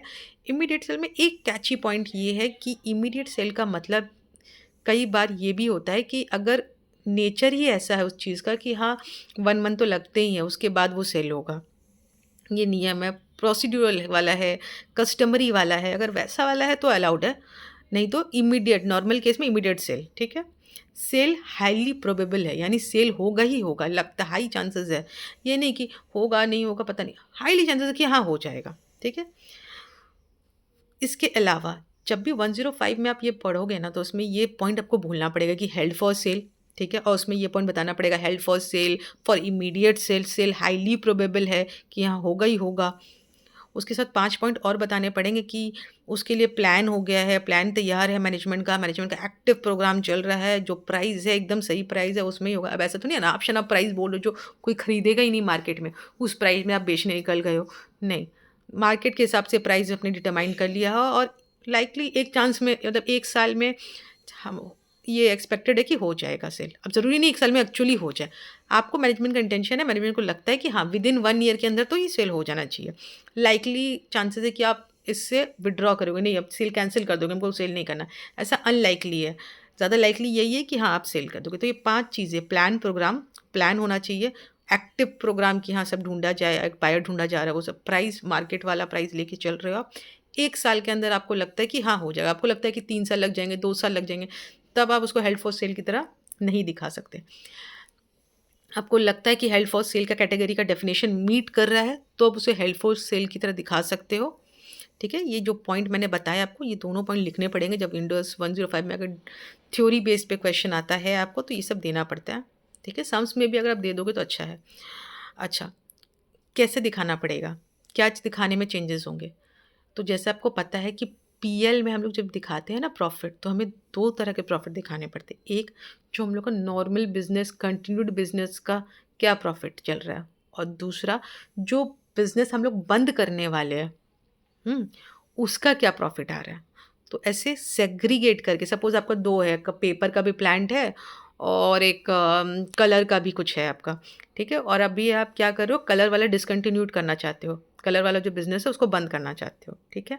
तो पेपर से कितना प्रॉफ़िट हुआ, नेट प्रॉफ़िट, और जो कलर वाला जो बिज़नेस था, उससे कितना नेट प्रॉफ़िट हुआ, दोनों को आपको अलग-अलग दिखाना पड़ जाएगा, अगर अगर ये 105 का डेफिनेशन मीट हो जाता है, आपका जो नॉन करेंट एसेट, ये जो बिज़नेस है आपका ऑपरेशन, अगर आप इसको बंद करने वाले हो, आप पूरा ये हेल्ड फॉर सेल है, इमीडिएट सेल है, सेल हाईली प्रोबेबल है, आपने प्लान बना लिया है, प्रोग्राम चल रहा है, एक्टिव बायर ढूँढने के लिए जो भी करना चाहिए वो आप कर रहे हो, प्राइस भी आपने सही रखा है, 1 साल के अंदर आपको लगता है कि हाँ, ये हो जाएगा और लाइकली चांसेस है हो जाएगा, ऐसा कुछ नहीं है कि आप विड्रॉ कर लोगे इस चांस से कि नहीं हम कैंसिल करना चाहते हैं, ऐसा नहीं होने वाला।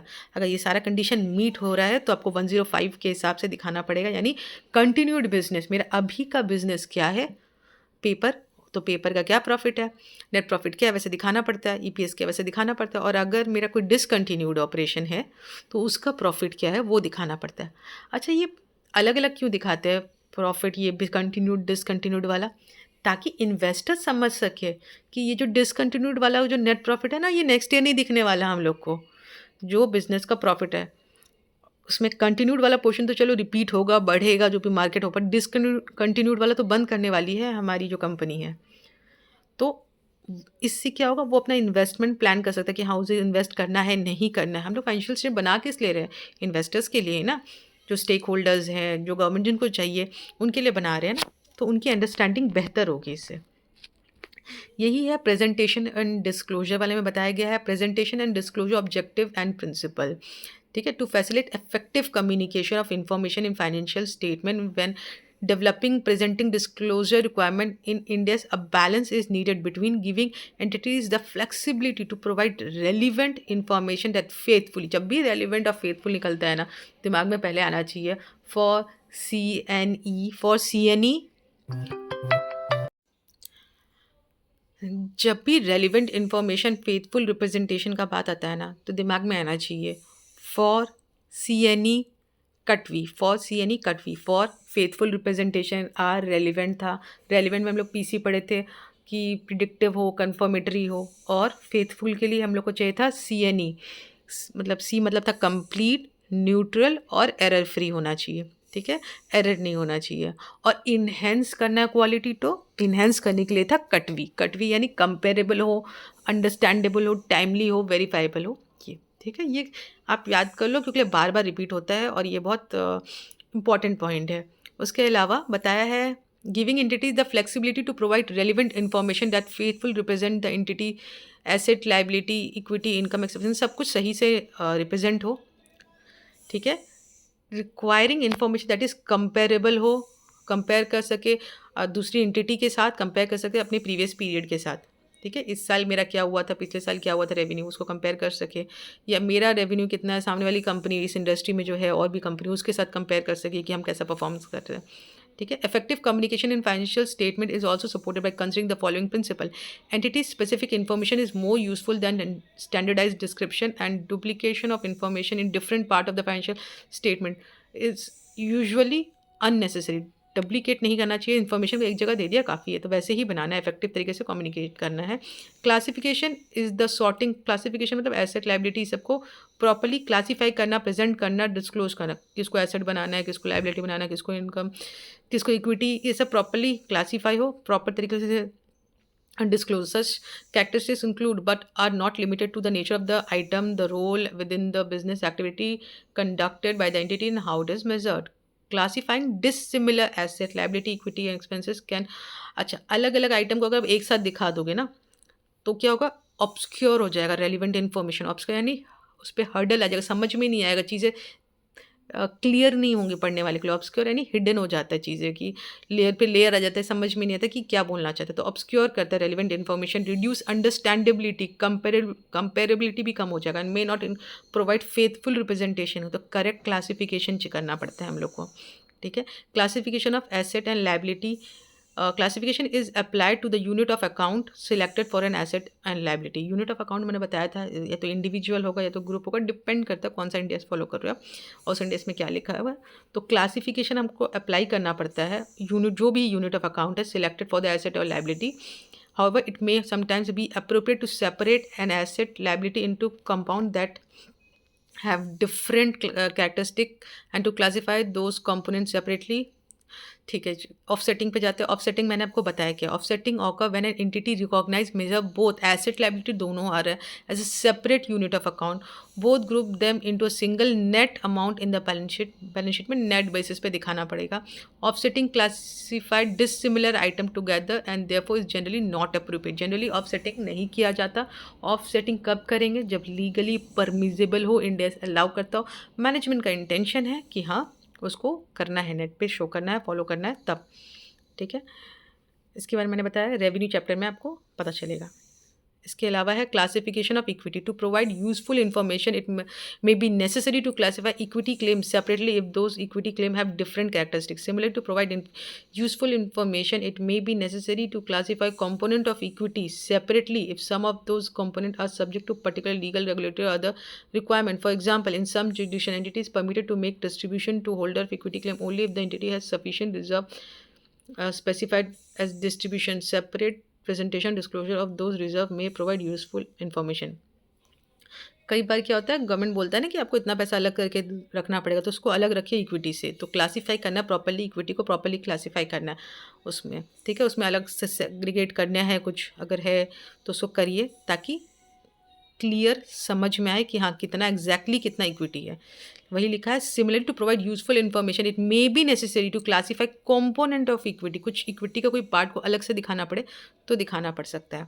यही बताया गया है क्लासिफिकेशन ऑफ इक्विटी में। Classification of income and expenses, income and expenses resulting from unit of account selected for an asset और liability component of such income and expenses if those components have different characteristic and are identified separately. For example, a change in current value of asset can भी include the effect of value change and accrual of interest। वही बताया गया, classify करना पड़ेगा। Main वही classify, income को और expenses को प्रॉपर क्लासीफाई करना पड़ता है हम लोग को, इक्विटी को करना पड़ता है। प्रॉफिट एंड लॉस और ओसीआई, ओसीआई मैंने आपको बताया, पीएल अकाउंट आपको पता है क्या होता है, ठीक है। पीएल के नीचे बनता है ओसीआई। एक बार नेट प्रॉफिट निकल जाता है, फिर नेट प्रॉफिट में कुछ पोर्शन हो सकता है आपका ओसीआई में जाए, डिपेंड करता है केस टू केस। अगर कुछ होगा ओसीआई वाला अमाउंट तो आपको ओसीआई में डालना पड़ता है। अब ये ओसीआई क्या होता है, क्या अमाउंट जाता है, वो हम लोग आगे चल के समझेंगे। जब धीरे धीरे एक एक इंडेक्स हम लोग करेंगे, उसके क्वेश्चंस करेंगे, तो और क्लियर होगा कि ओसीआई क्या होता है और कौन सा अमाउंट जाता है। क्योंकि अलग अलग जगह पे अलग अलग, कहीं पर हम लोग को बोला गया है कि प्रॉफिट एंड लॉस में दिखा हुआ अमाउंट, कहीं बोला है ओसीआई में, ठीक है। सम्स करेंगे, कुछ चीज़ें इतनी बार रिपीट होंगी कि आपको अपने आप बैठ जाएगा, तो कोई टेंशन नहीं है। इसके बाद है एग्रीगेशन।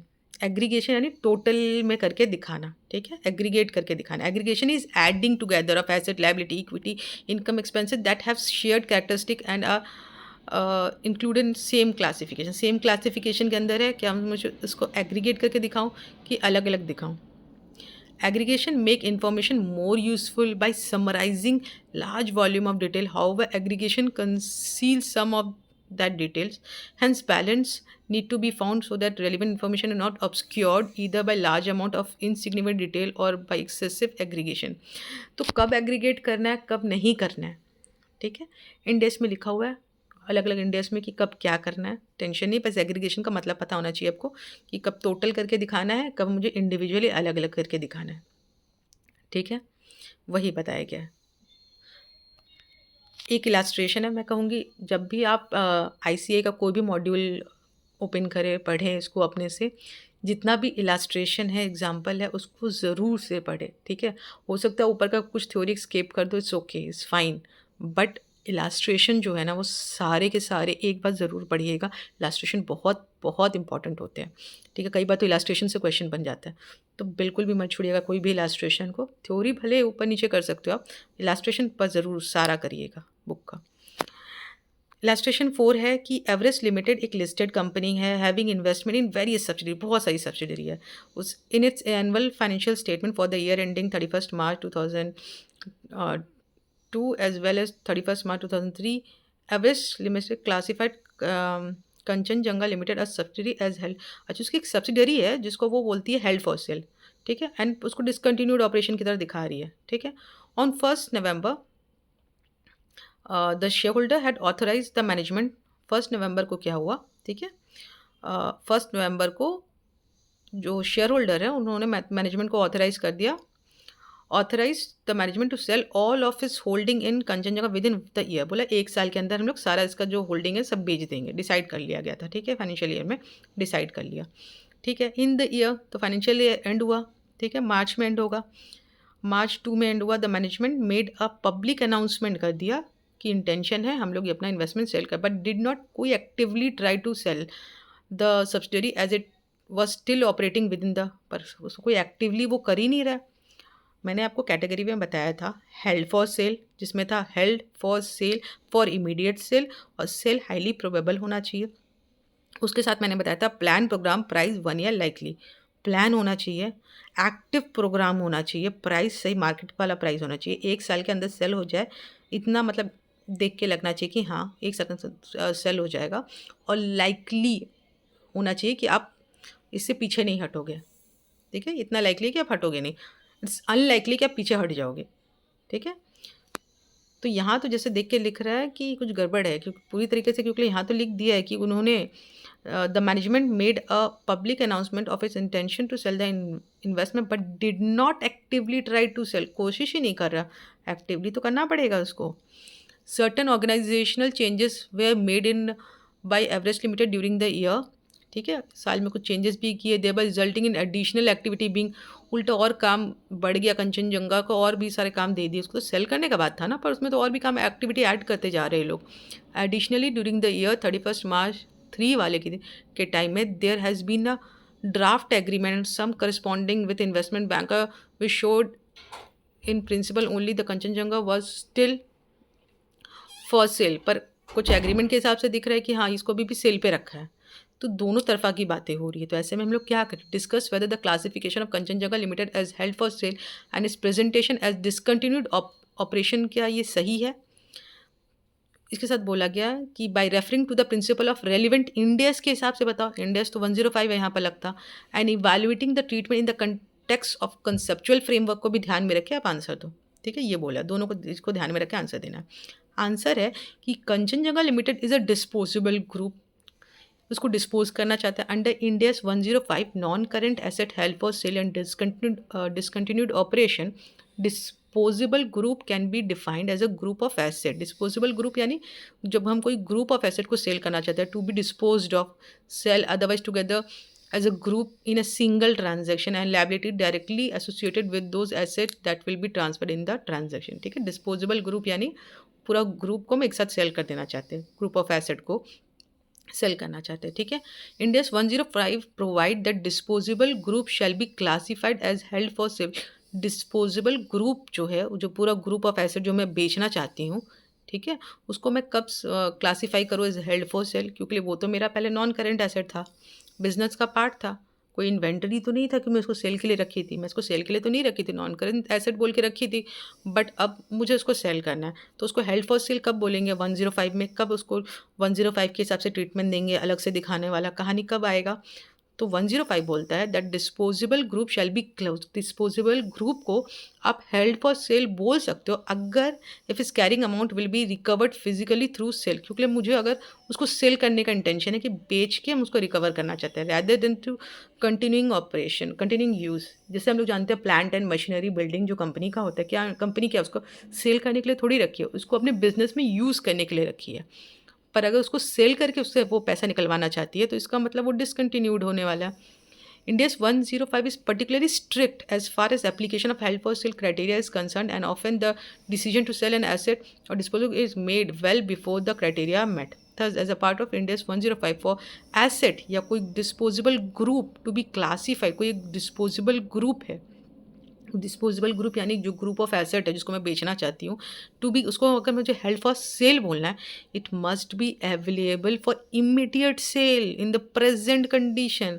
मैं उसमें कुछ काम कराऊंगी फिर बेचूंगी नहीं, तब उसको आप कवर ही नहीं कर पाओगे, बहुत स्ट्रिक्ट है इंडियाज़ 105 बोलता है ऐसे वैसे आप मुझे नहीं कर सकते फॉलो। अगर मुझे फॉलो करना है यानी अलग से आपको दिखाना है पीएल में कि ये मुझे डिसकंटिन्यूड ऑपरेशन, शेयर होल्डर का बोलना चाहते हो कि ये तो डिसकंटिन्यूड ऑपरेशन है, नेक्स्ट टाइम से दिखेगा नहीं ये वाला प्रॉफिट आपको, ऐसा बोलना चाहते हो आप, तो आपको कुछ कंडीशन मेट करने पड़ेंगे। कंडीशन ये है कि हेल्ड फॉर सेल वाला जो था प्लान प्रोग्राम प्राइस 1 साल लाइकली, ये सारी चीज़ें मीट होनी चाहिए, तब आप जाके वैसे दिखा सकते हो। थर्स as per Ind AS 105 for asset to be classified as held for sale it must be available for immediate sale in present condition subject only to terms that are usually and customary for sale of such asset। अगर कोई custom ही है, market में नियम ही है कि हाँ इतना तो करना ही पड़ेगा, जब भी बेचने जाएंगे ये चीज़ तो करना पड़ेगा, जिसमें 1-2 महीने लग जाएंगे बस, ज़्यादा नहीं हो जाएगा फिर, तो वो अलाउड है। And its sale must be highly probable.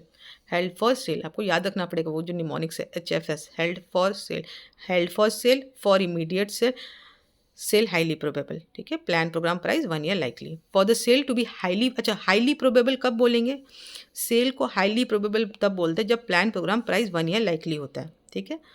तो the appropriate level of management must be committed to the plan, जो मैनेजमेंट का जो लेवल है, करेक्ट लेवल जो भी अप्रोप्रिएट लेवल है वो कमिटेड है to the plan to sell the asset or disposable group. An active program to locate the buyer and complete the plan must have been initiated. The asset या जो भी disposable group है must be actively market for sale at a price that is reasonably in relation to this current market fair value जो है उसके हिसाब से है. ये नहीं अनाप शनाप प्राइस बोलो तब तो बिकेगा ही नहीं. The sale should be expected to qualify for recognition as complete sale within 1 year from the date of classification. जब भी क्लासिफिकेशन कर रहे हो आपको लगता है कि 1 साल के अंदर उसके हो जाएगा वो सेल. ज़रूरी नहीं कि एक्चुअली में हो जाए, बट एक्सपेक्टेड है कि हो जाएगा. It is unlikely that the significant change to plan will be made और that the plan will be withdrawn. Unlikely कि आप चेंज करोगे, आप प्लान की अपना माइंड बदल दोगे, नहीं नहीं नहीं अब तो मुझे रखना है, मुझे बेचना कैंसिल करना है, ऐसा तो अनलाइकली है. In the given case, the draft agreement and corresponding with the investment banker are not specific enough to fit the point above to prove that the criteria for held for sale was met. जैसा मैंने बताया था 105 बहुत strict है. तभी तभी जब ये जो पॉइंट था ना जिसमें लिखा हुआ था management made a public announcement of intention to sell the investment but did not actively try to sell. Actively try तो कर ही नहीं रहा, ऊपर से सब चीज़ों को ऐड कर रहा है, इसमें बिजनेस में एक्टिविटी ऐड कर रहा है. तो 105 तो ऐसे ही बहुत स्ट्रिक्ट है, वो कहाँ से आने देगा. ये सब लूप होल देखेगा और मना कर देगा कि नहीं नहीं आप 105 के हिसाब से नहीं दिखा सकते, आपको नॉर्मल कंटिन्यूड वाले में ही दिखाना पड़ेगा. आप अलग से उस बिज़नेस को नहीं दिखा सकते. शेयर होल्डर को ये नहीं बोल सकते कि नहीं नहीं नहीं ये तो मेरा डिसकंटिन्यूड ऑपरेशन का प्रॉफिट इतना है, अलग से मैं दिखा रहा हूँ और नेक्स्ट ईयर नहीं दिखेगा. ऐसा आप नहीं कर सकते. तो ये बताया गया है इसमें. Additional information would be needed to confirm that the subsidy was available for immediate sale and it was actively marketed for. ठीक है. Based on the information provided in the given case, it appears that Kanchenjunga Limited should not be classified as Everest Limited as a subsidiary for held. Instead, the result of subsidy should be reported as a continuing operation. उसको continuing operation दिखाओ. Evaluation of treatment in the context of conceptual framework. चलिए conceptual framework भी क्या बोलता है वो भी सुन लेते हैं. ये तो अभी तक हम लोग ने जो भी बातें की वो इंड एस 105 के हिसाब से की. ठीक है. अब कंसेप्चुअल फ्रेमवर्क क्या बोलता है वो सुनते हैं. Conceptual framework state that the user need information to allow them to assess the amount timing uncertainty of the prospect for future net cash flow. User को प्रॉपर इन्फॉर्मेशन दो ताकि वो समझ सके कि फ्यूचर में क्या कैश फ्लो होने वाला है. Highlighting the result of discontinued operations separately equip user with the information that is relevant to this assessment as the discontinued operation will not contribute to cash flow in future. Discontinued operation अगर देखेगा लिखा हुआ तो क्या समझेगा कि हाँ अब ये फ्यूचर में तो नहीं मिलने वाला, कंपनी का ये वाला तो गया हिस्सा. If a company has made a firm decision to sell, अगर कंपनी ने एकदम ये पक्का डिसीजन करके रखा है कि नहीं हम तो बेचेंगे, हमको रखना ही नहीं है, इट कुड बी आर्ग्यू. तो हम लोग आर्ग्यू कर सकते हो कि हाँ सब्सिडरी को हम लोग डिसकंटिन्यूड ऑपरेशन दिखाएंगे कि वो जो भी एडअप हुआ था या एक्टिवली प्लान नहीं हो पाया या जो भी रीज़न था उसका आपका रीज़न है और ये पूरा हाई चांसेस है कि हाँ आप तो पूरा मन बना के रखा है एंटिटी कि उसको सेल करना चाहता है. Even if the criteria to classify as held for sale as per 105 of Ind AS has not been met because this information would be more useful to user. आप बोलोगे कि अरे 105 भले कुछ भी बोल रहा है पर इन यूज़र को गलत इन्फॉर्मेशन चल जाएगा अगर हम लोग डिसकंटिन्यूड ऑपरेशन नहीं दिखाएंगे तो. ठीक है. तो कंसेप्चुअल फ्रेमवर्क बोलता है कि आप दिखा सकते हो, भले नहीं मीट करा तब पर भी दिखा सकते हो. However India's 105 criteria was develop with high degree of strictness on classification. मैंने कहा ना इंडियाज 105 बहुत स्ट्रिक्ट है, एक भी कंडीशन नहीं मीट करेगा तो मना कर देगा, ना ना ना आप मुझे नहीं दिखा सकते अलग से. Accordingly this decision should be argue to be in conflict with conceptual framework. याद रखिएगा कंसेप्चुअल फ्रेमवर्क कई बार इंडिया से मैच नहीं करता, तो हम लोग किसको फॉलो करें, कंसेप्चुअल फ्रेमवर्क को कि इंडियाज को. आपको इंडियाज को फॉलो करना है. ठीक है. इंडियस कंसेप्चुअल फ्रेमवर्क क्या कहता है आपको पता होना चाहिए. ठीक है. कई बार हमें कंसेप्चुअल फ्रेमवर्क को फॉलो करना पड़ता है, कई बार जब इंडिया साइलेंट होता है या कुछ अलग कंडीशन ऐसी आ जाए तब, जहाँ पर एक क्लियर है कि इंडियस है उस टॉपिक के ऊपर और इंडियस बोल दे रहा है कि मुझे ये करना है तो आप लोग को वही करना है. पर हाँ कंसेप्चुअल फ्रेमवर्क इस मैटर में डिसएग्री करता है इंडियस 105 से. 105 तो बोलता है ये कंडीशन मेट होगा तभी बोलेंगे, जबकि कंसेप्चुअल फ्रेमवर्क बोलता है अगर स्ट्रॉन्ग इंटेंशन है वैसे ही आपको कि डिसकंटिन्यूड करना है और अगर आप कंटिन्यू में दिखाओगे तो यूज़र को गलत इन्फॉर्मेशन पहुँचेगा, आपको ऐसा लग रहा है तो आप दिखाओ. ये कंसेप्चुअल फ्रेमवर्क बोलता है. सिर्फ जानने के लिए आपको इंडियस 105 ही फॉलो करना है. ठीक है. चलो आई होप यूनिट 8 भी कवर हुआ.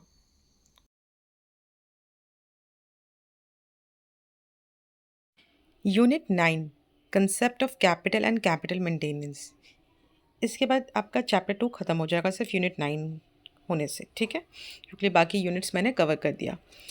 इसमें कैपिटल के बारे में, कैपिटल फाइनेंशियल रिपोर्टिंग में देखा जाए तो दो तरह का बताया जाता है। एक बताया जाता है फाइनेंशियल कैपिटल और एक बताया जाता है फिजिकल कंसेप्ट में। फाइनेंशियल कंसेप्ट में क्या होता है? फाइनेंशियल कंसेप्ट में आता है जैसे जो भी आपने इन्वेस्ट किया है, परचेजिंग पावर मिला के जो आपका, उसको बोलते हैं हम लोग फाइनेंशियल कंसेप्ट में। और फिजिकल यानी कितना यूनिट है उसके बेसिस पे हम लोग बताते हैं, ठीक है। The concept of capital maintenance is concern on with how an entity define the capital that it seek to maintain. It provide the linkage between the concept of capital and the concept of profit. यहाँ पर profit का concept को भी लिया जाता है ध्यान में, because it provide a point of reference by which profit is measured. कितना प्रॉफिट आपने पैसा लगाया, अब कितना बढ़ा है, प्रॉफिट कितना हुआ है, ठीक है। The concept of capital maintenance is concern with how an entity define the capital that it seek to maintain. कितना वो मेंटेन करना चाहता है कैपिटल को। It provide the linkage between the concept of capital and the concept of profit. Capital profit दोनों concept को cover किया जाता है। It provide the point of reference by which profit is measured. In general terms, an entity has maintained its capital if it has such much capital at the end of the period as it had at the beginning. जो and में था और जो opening में capital था, अगर वो same है तब हम लोग बोल सकते हैं कि कैपिटल मेंटेन किया है। एंड अमाउंट उससे ज़्यादा कुछ होता है तो हम लोग उसको प्रॉफिट बोलते हैं, ठीक है। एग्जाम्पल में हम लोग देखेंगे इस चीज़ को। पहले मैं आपको एग्जाम्पल में कवर करा देती हूँ। जैसे कि आप देख रहे हो यहाँ पर, पहले मैं बात करती हूँ financial capital eight historical cost का। ओपनिंग पैसा कितना लगाया आपने? 12,000, ठीक है। अगर क्लोजिंग भी 12,000 हो जाता है तब यानी आपने कैपिटल मेंटेन किया। उससे ज़्यादा होता है तो बहुत अच्छा, उसको आप प्रॉफिट मान लो, ठीक है। फाइनेंशियल कैपिटल अगर हम फाइनेंशियल की नज़र से देखें तो जैसे कि आप देख रहे हो बैलेंस शीट है यहाँ पर, ठीक है। एक्चुअली बैलेंस शीट ऐसे नहीं बनता है, बट एकदम बेसिक ईजी समझने के लिए हम लोग ये करते हैं। जब हम लोग इंडिया का एक्चुअल जब कंपनी अपनी बैलेंस शीट बनाती है उसका फॉर्मेट बहुत अलग होता है, ऐसा नहीं होता। ये सिर्फ हम लोग समझने के लिए अंडरस्टैंडिंग पर्पज से कर रहे हैं। याद रखिएगा, कभी भी हम लोग फाइनेंशियल स्टेटमेंट बनाते हैं उसका फॉर्मेट टी टाइप में नहीं होता है। इसको टी टाइप बोलते हैं, टी टाइप में नहीं होता है, ठीक है। वो बचपन में छोटे बच्चों लोगों को सिखाया जाता है कि वैसे बनाया करो, पर एक्चुअल में ऐसा नहीं होता, ठीक है। अब समझते हैं। तो ओपनिंग कैपिटल मैंने 12,000 लगाया था, ठीक है। इन्वेंट्री 12,000 था, ओके। अब जब मैंने उसे बेच दिया, हाँ, तो मेरे पास 18,000 आया। नेक्स्ट ईयर मैंने उसे बेच दिया, मेरे पास 18,000 आया। तो मैं इसमें से काम करती हूँ, मैंने 6,000 मेरे पास यूनिट था, 2 रुपीज़ का, 12,000 था। जब मैंने बेचा तो 3 रुपीज़ करके बेचा, मेरे पास 18,000 आया, ठीक है। कैपिटल यानी दिख रहा है, मेरे पास 12 था, 18,000 हो गया, यानी बढ़ गया है, ठीक है। कितना बढ़ा है? 6,000 से बढ़ा है। तो 6,000 मैं बोल सकती हूँ कि हाँ ये मेरा प्रॉफिट है। मुझे तो फाइनेंशियल कैपिटल मेंटेन करना था ना, उसके बेसिस में प्रॉफिट समझती हूँ। फाइनेंशियल कैपिटल मेंटेनेंस में फाइनेंशियल कैपिटल मेंटेन हो रहा है, उससे जो ऊपर जाता है वो प्रॉफिट है। दिख गया मुझे प्रॉफिट क्या है फाइनेंशियल कैपिटल मेंटेन के हिसाब से। ये नॉर्मल सिनेरियो, अगर कोई परचेजिंग पावर, कोई इन्फ्लेशन नहीं आता तब। अगर इन्फ्लेशन आ जाए तब क्या होगा? इन्फ्लेशन आ जाए तो उसी एग्जाम्पल को वापस लेते हैं। हाँ, इसमें हम लोग को सिर्फ इतना ध्यान रखिएगा ना, जब कैपिटल वाले चीज़ पर ध्यान रखिएगा, 12,000 को मेंटेन करना, जो आपने पैसा लगाया उसको मेंटेन करना है, ठीक है, उस पर ध्यान रखिएगा। तो ये है मेरा 12,000। अब 6,000 इंटू 2, ये था मेरे पास यूनिट, ठीक है। 12,000 का यूनिट था, इन्वेंट्री पड़ा हुआ था। अब क्या हुआ, नेक्स्ट ईयर क्या हुआ, मैंने देखा कि इन्फ्लेशन आ गया, ठीक है। इसको यहाँ से समझते सब ज़्यादा अच्छा समझ में आएगा, ठीक है। 12,000 मैंने लगाया था, अब मैंने वापस से सेम वही 3 रुपीज़ में बेच दिया। यहाँ से लेते 3 रुपीज़ में बेच दिया, 18,000 आया, ठीक है। 18,000 आया, मुझे तो 12,000 मेंटेन करना था। जैसे मैंने बताया था फाइनेंशियल कैपिटल में तो हम लोग देखते जितना लगाए थे उतना पूंजी रहना चाहिए हाथ में। 6,000 माइनस भी कर दिया, मैंने विड्रॉ कर दिया, उसको डिस्ट्रीब्यूट कर दिया अपने शेयर होल्डर्स में। मेरे पास 12,000 अभी भी है, ठीक है। क्या मैंने सही किया? क्या मेरा प्रॉफिट है? आंसर गलत, डेफिशिएट है, प्रॉफिट पूरी तरह से नहीं है। अब बोलोगे कैसे? रीज़न बीइंग, अब क्या हुआ है, परचेजिंग पावर बढ़ने की वजह से यानी इन्फ्लेशन आ जाने की वजह से प्राइस बढ़ गया है। अब देखोगे इन्फ्लेशन का जो इंडेक्स होता है वो करंट ये 120 डिवाइडेड बाय मैंने 100 लिखा है। क्वेश्चन में आपको दिखाऊंगी उसके लिए क्या वर्ड होता है, तो हम लोग इस तरह से इसको सॉल्व करते हैं।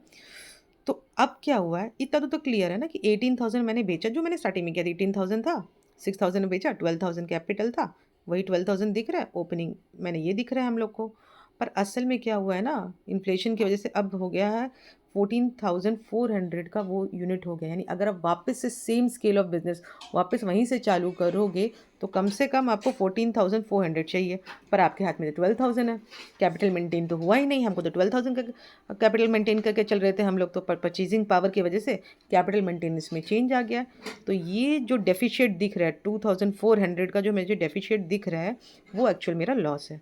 तो सही क्या होता, सही ये होता कि मैं 6,000 विड्रॉ नहीं करती। अगर मैं 3,600 तक विड्रॉ करती तब ठीक है, फिर मेरे हाथ में 14,400 होता और मेरा कैपिटल बोलते फाइनेंशियल कैपिटल मेरा मेंटेन्ड है, जो मैंने लगाया था उस सबसे मेंटेन, मैं वापस घुमा के वापस से बिजनेस कर सकती हूँ उसी टाइप में जिस तरह से पहले करती थी। रखूँगी फिर बेचूँगी, फिर ऐसे ऐसे सर्कल में होता जाएगा। ठीक है, जैसे आप देख रहे हैं यहाँ पर सर्कल में होते होते जा रहा था। मैंने इनिशियली कुछ लगाया था और वापस से मैं बिज़नेस कर पा रही थी। मैंने विड्रॉ भी कर लिया था तब अभी मैं बिज़नेस कर पा रही थी। ठीक है, पर यहाँ क्या हो रहा है, यहाँ पर इन्फ्लेशन की वजह से अब वही ये अमाउंट जो है ना ये मेरा चेंज हो गया है। ठीक है, इसकी वजह से मेरा डेफिशिएट हो जा रहा है 2,400 का। आई होप ये क्लियर है। पहला वाले मैंने financial capital eight historical cost बताया, जिसमें बताया मैंने 12,000 लगाया था, मैंने जब बेचा तो 18,000 आया, जिसमें से 6,000 मैंने विड्रॉ कर दिया, डिस्ट्रीब्यूट कर दिया। मेरे पास अभी भी 12,000 मेंटेन है, कैपिटल मेंटेन हो गया। सेकंड वाले में क्या हुआ, सेम 18,000 आया, 6,000 मैंने डिस्ट्रीब्यूट कर दिया, 12,000 बचा है। ठीक है, आप बोलोगे कैपिटल मेंटेन है, पर यहाँ परचेजिंग पावर का कहानी है। यहाँ पर परचेजिंग पावर की कहानी की वजह से मैं अब उस अमाउंट 12,000 में वापस वो सामान नहीं खरीद पा रही हूँ। मुझे और अमाउंट, प्राइस बढ़ चुका है, 14,400 हो गया। यानी अब मुझे 14,400 कैपिटल मेंटेन करके रखना पड़ेगा। 2,400 का ये डेफिशिएट दिख रहा है। ठीक है, परचेजिंग पावर की वजह से कैपिटल अमाउंट अब चेंज हो गया, मुझे 14,400 का मेंटेन करना पड़ेगा। ये बस बताया गया। ठीक है, अब मैं इसको बार बार रिपीट इसलिए कर रही हूँ क्योंकि आपको ये ध्यान में रखना है। आप हमेशा कैपिटल पे ध्यान देंगे, जब फाइनेंशियल कैपिटल की बात आएगी तो आप यहाँ पर ध्यान रखते हुए करेंगे। पर जब आपसे बात आएगी कि नहीं फिजिकल कैपिटल मेंटेनेंस बताओ, तो वहाँ पर हमको रिप्लेसमेंट कॉस्ट देखना पड़ेगा। वहाँ पर आप कैपिटल मत देखिएगा, यहाँ पर मत फोकस करिएगा। कैपिटल पे नहीं फोकस करना है, हमें फोकस करना है यहाँ पर यूनिट पे। 6,000 यूनिट है जिसका प्राइस 2.5 चल रहा है। ठीक है, इन्वेंट्री का इस प्राइस में मेरी इन्वेंट्री है। अब बोल रहा है कि मैं कितना भी विड्रॉ कर लूँ, मुझे ये 15,000 यूनिट में परचेज़ कर पाऊँ, इतना मुझे ध्यान में रखना है। अदरवाइज़ अगर मैं 15,000 मेरे पास है सपोज़, इसमें से अगर मैं 6,000 विड्रॉ कर लेती हूँ तो मेरे पास 9,000 आता है। क्या 9,000 से वापस मैं 15,000 यानी 6,000 इंटू 2.5 15,000 वापस ले पाऊँगी? Of course not. तो मुझे ये वाला चीज़ मेंटेन करके रखना है, यूनिट के हिसाब से जितना उतना मेंटेन करके रखना है। तो यहाँ फोकस चेंज हो जाता है। आप कैपिटल पे फोकस नहीं करोगे कि इनिशियली मैंने कितना कैपिटल लगाया था, उस पे नहीं, कितना यूनिट आपको परचेज़ करना है।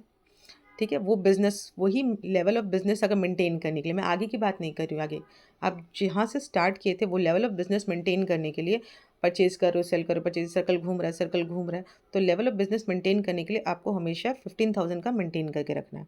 ठीक है, यहाँ पर 6,000 विड्रॉ कर दिया तो 9,000 का डेफिशिएट, मतलब 6,000 हाँ विड्रॉ कर दिया तो 9,000 बच रहा है। तो ये बैलेंस नहीं हो रहा। मैं ये नहीं बोल सकती कि फिजिकल कैपिटल मेंटेन है, फिजिकल कैपिटल मेंटेन है ही नहीं, वापस से 15,000 आएगा ही नहीं उससे। अगर वापस से 15,000 आ जाता तो हम लोग मान लेते। एग्जाम्पल में बस यही बताया गया है। यहाँ पर वही है, फाइनेंशियल कैपिटल मेंटेनेंस क्या होता है। Under this concept a profit is earn, profit तभी मानेंगे only if financial amount of net asset at the end of the period exceed, जो भी क्लोजिंग है वो एक्सीड हो जाता है ओपनिंग से, तो हम लोग मान लेंगे कि प्रॉफिट है। और अगर मेंटेन होता है, प्रॉफिट एक्सीड नहीं होता, तो हम लोग हाँ मेंटेन किया हुआ है। फिजिकल कैपिटल मेंटेनेंस में क्या था, under this concept a profit is earn only if the physical productive capacity of the entity at the end of the period exceed the physical production capacity at the beginning of the period after excluding any distribution to and contribution from owners during the period. The principal difference between the two concept of capital maintenance is the treatment of effect of change in the price of asset and liability. तो क्या effect of change का जो treatment था, जो हम लोग treatment करते हैं, इसी पे डिपेंड करता है दोनों का डिफरेंस। क्योंकि मैंने बताया ना आपको, पहले कैपिटल पे आप फोकस करें, तब यहाँ फोकस ही चेंज हो गया। अब इन्वेंट्री पे फोकस करके इतना इन्वेंट्री, ठीक है, इसको मेंटेन करके रखना है मेरे को। और इनिशियली हम लोग फाइनेंशियल कैपिटल पे फोकस करके चल रहे थे। जब भी सम्स आएगा ऐसा तो आपको ध्यान में रखना है, आपको कैपिटल पे फोकस करके चलना है कि ये कैपिटल मुझे मेंटेन करना है। पर वहीं जब फिजिकल कैपिटल बात आएगी, फिजिकल कैपिटल मेंटेनेंस की, तब आप रिप्लेसमेंट पे देखोगे। मैं अगर यूनिट को रिप्लेस करने जाऊँ तो आज किस प्राइस पे रिप्लेस होगा, ठीक है। अगर आज प्राइस घट गया तो बात अलग होता, पर अगर आज प्राइस वही है तो आप विड्रॉ उतना ही करोगे कि वो आप परचेज़ कर पाओ उस यूनिट को। उतना ही विड्रॉ करना है आपको कि आप वापस उस यूनिट को परचेज़ कर पाओ, आप उतना यूनिट मेंटेन कर पाओ, उतनी इन्वेंट्री कैप जो है वो मेंटेन कर पाओ। तो यहाँ इन्वेंट्री पे फोकस करिएगा। यही है दोनों कैपिटल के बारे में। अब थ्योरी लिखा हुआ है, आप प्लीज़ एक बार पढ़ लीजिएगा ताकि और कंसेप्ट क्लियर हो जाए। कैपिटल मेंटेनेंस एडजस्टमेंट, यही वो एग्जांपल के तौर पे दिखाया गया है। इलास्ट्रेशन 11, 12, इलास्ट्रेशन सारा ही बहुत इंपॉर्टेंट होता है, प्लीज़ इसको गो थ्रू ज़रूर करिएगा।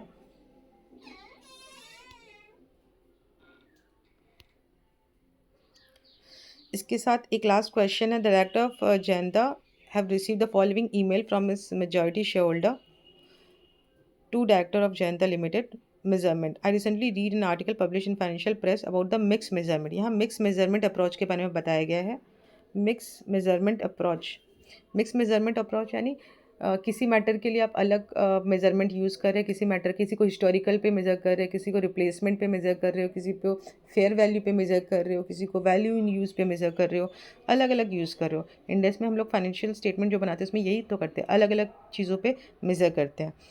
तो क्या ये सही है? यही यहाँ पर बताया गया है, prepare note for the director of Janta to discuss the issue raise. कोई शेयर होल्डर ने बोला कि मिक्स मेजरमेंट करते हो सही है कि गलत, उस पर बात कर रहा है। With reference to the conceptual framework wherever appropriate. तो यहाँ पर ही बताया गया है कि mix measurement approach implies that a company select different measurement basis, किसी को हिस्टोरिकल पे, किसी को फेयर वैल्यू है, for its various asset and liability rather than using one single measurement basis for all item. The measurement basis so selected should reflect the type of entity and the sector. Entity को ध्यान में रख के, वो कौन से sector, सबके ध्यान में रख के मेजरमेंट यूज़ किया जाता है। There are criteria of mixed measurement approach, particularly under IFRS regime, because investors think that if different measurement bases are used for asset and liability, the resulting figure could lack relevance or explicit little meaning. It is, however, important to note that the figure of item in the financial statement cannot be derived by following one size fit all approach. Such an approach may not provide relevant information to user. अगर एक ही approach लगा दे पूरे में, कोई ऐसा नहीं हो सकता आप ये बोल सकते कि पूरे में लग जाएगा, नहीं। किसी के लिए ये बेटर है, किसी के लिए वो बेटर है, और किसी आइटम के लिए ये बेटर है, किसी आइटम के लिए वो बेटर है, क्योंकि हम लोग होल्डिंग भी तो अलग अलग रीज़न से करते हैं ना, तो उसका वैल्यूएशन का उसमें भी फ़र्क पड़ जाता है। इसीलिए कहा गया है therefore to state that mix measurement approach is inconsistent, ये पुअर आर्ग्यूमेंट है, ये गलत है। मिक्स मेजरमेंट ज़रूरी है क्योंकि आप अलग अलग इन्वेस्टमेंट को अलग अलग रीज़न से होल्ड करते हो। उसका जैसे आप लॉन्ग टर्म को अगर इन्वेस्टमेंट होल्ड करके रखे हो, तब ये थोड़ी तो देखोगे कि अभी करंट टेम्प्रेरी कुछ अगर प्राइस गिर गया, आपको कोई मतलब ही नहीं है टेम्प्रेरी प्राइस गिर गया तो, मतलब आपने तो उसको लॉन्ग टर्म के लिए रख के रखा है ना। वहीं अगर कोई आपने शॉर्ट टर्म के लिए इन्वेस्टमेंट किया होता, प्राइस गिरता तो आपको फ़र्क पड़ता उससे। लॉन्ग टर्म वाले को रियल में नहीं फ़र्क पड़ता छोटे मूवमेंट से या करंट प्राइस अप डाउन से, जो भी टेम्प्रेरी होता है। तो इसीलिए मिक्स मेजरमेंट अप्रोच बिल्कुल सही है, यही बात इसमें बताया गया। Therefore to state that mix measurement approach is inconsistent poor approach is poor argument. In reality mix approach में actually provide more relevant to the information to the stakeholder. The conceptual framework confirm that the allowance of the use of mixed measurement approach in development standard. Conceptual framework भी बोलता है कि भाई हमें mix measurement approach करना चाहिए। मैंने आपको बहुत बार बताया कंसेप्चुअल फ्रेमवर्क क्या बोलता है एसेट के लिए, बाकी इंडेक्स क्या बोलते हैं, कहाँ कहाँ कंसेप्चुअल फ्रेमवर्क सेम है, बाकी इंडेक्स से कहीं कहीं अलग भी है, ठीक है। तो मेजरमेंट में सेम है, दोनों इंडियाज भी यही बोलता है, कंसेप्चुअल फ्रेमवर्क में भी यही है कि अलग अलग अप्रोच होना चाहिए। सो आई होप इससे आपका यूनिट 2 पूरा कवर्ड हो गया। मैं सारे यूनिट्स जो भी है चैप्टर्स है आपके फाइनेंशियल रिपोर्टिंग में मई 2024 के लिए मैं सारे वो करवाऊंगी, साथ में एग्जाम्पल्स भी करेंगे, हम लोग पास क्वेश्चंस भी करेंगे। कहीं कुछ भी डाउट हो प्लीज़ कमेंट में लिखेगा, मैं कोशिश करूँगी आपकी मदद कर सकूँ। और ये सारे वीडियोस स्पेशली कोई खुद से पढ़ रहा है बिना ट्यूशन के तो उनके लिए बहुत हेल्पफुल रहेगा। ट्यूशन है तो ऑफकोर्स उनको तो समझ में आ ही जाएगा बहुत जल्दी, बट जो ट्यूशन जिन्होंने नहीं भी लिया है कोई भी, वो भी अपने घर से कर सकते हैं ईजिली। मैंने कोशिश की है, आई होप आप लोग को पसंद आया हो, और अगर पसंद आया हो तो ज़रूर लाइक करिएगा। कमेंट में कोई भी सजेशन हो तो प्लीज़ बताइएगा। Thank you, bye bye.